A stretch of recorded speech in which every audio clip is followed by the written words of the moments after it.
I definitely think that we've got a very unique process in the idea of, we like to say that we hit the reset button and then we restore normal movement patterns and then we reload them. And I think that's where fundamentally, if you have an ACL tear and you're not getting back to these deadlifts and you're not teaching these kids how to actually get stronger, there's going to be another re-tear.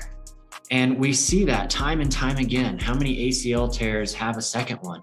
And that's because historically, physical therapists are terrible at loading people up appropriately. And there's this huge gap between, all right, you're done with PT and you can go up and down the stairs normally, and 9 months later, you're going to go back to sport. And there are a lot of great strength coaches out there, but as a profession, I think physical therapists and performance rehab professionals can do so much better.